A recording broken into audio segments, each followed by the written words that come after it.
Hi everyone, and welcome back to thetelegram.com. I'm Robin Short, sports editor, joined by Ken Oliver, sports writer here at the paper. Well, Ken, the St. John's Ice Caps are on a 6-game road trip to New York, Pennsylvania, and Norfolk, but that does not mean there's no hockey at Mile One Center this weekend. The 2012 edition of the Herder Memorial Trophy Championship Series, brought to you by the Telegram.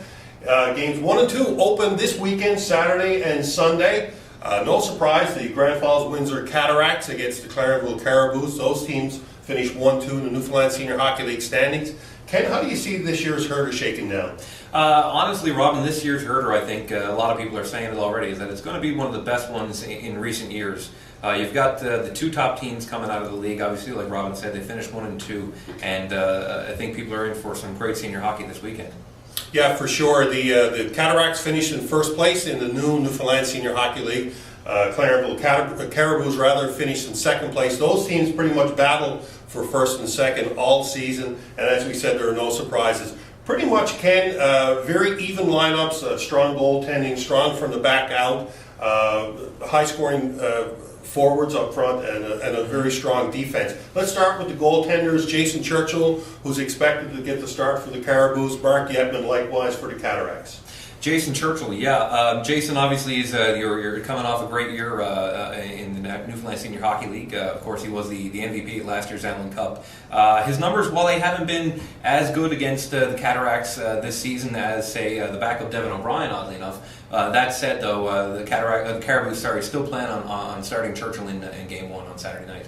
And Mark Yetman, a native of St. John's, had a real strong season for the Cataracts this year. Yeah, Mark Yetman has actually certainly put himself out there as challenging Jason Yetman as for the moniker of the #1 goaltender in the league. He was spectacular. Again, similar scenario where his numbers against the Caribous weren't as good as his backup, A.J. Whiffen, who's actually from the Central region. But again, it's been confirmed that they're going to ride Yetman because he is coming off back-to-back shutouts in the semifinal series versus Corner Brook. Yeah, speaking with Ryan DeRosier of the Caribous this past week, and DeRosier mentioned that one of the challenges facing Clarenville in the Herder Finals is the big defense that the Cataracts employ.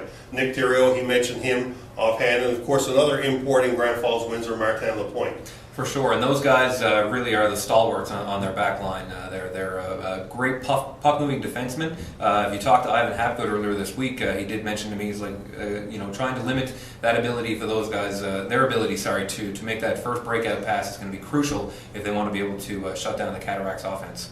Clarenville, of course, had the top 3 scorers in the Newfoundland Senior Hockey League this season. The aforementioned Ryan DeRosier, Chris Hewlett, and Steve Yetman from St. John's. But Grand Falls Windsor also has quite a potent scoring attack, albeit it's a little more spread out than, say, the Caribous. It is, yeah. The Cataracts are fortunate enough to have, I think, a little bit more depth through their lineup, and that was certainly evident in the first round of the playoffs against the Corner Brook Royals.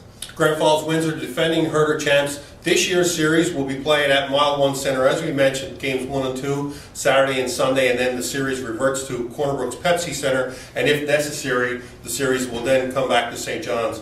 Is there a home ice advantage, Ken, do you think? Because basically these games are being played in neutral sites. I don't think home ice advantage plays a factor in this series at all. Certainly you could say where the Caribous are going to get last changed, but in this league and where these teams are so evenly matched, it's really not going to make much of a difference. You know what? The old Herder boy, she can still bring him in. Big crowds expected, upwards of 5,000 fans. There are still tickets available for games 1 and 2. As we mentioned, 7:30 Saturday night, 2 o'clock Sunday afternoon, games 1 and 2. Thanks for joining us, and we look forward to having more of these presentations as the year goes on. Thanks very much. Perfect.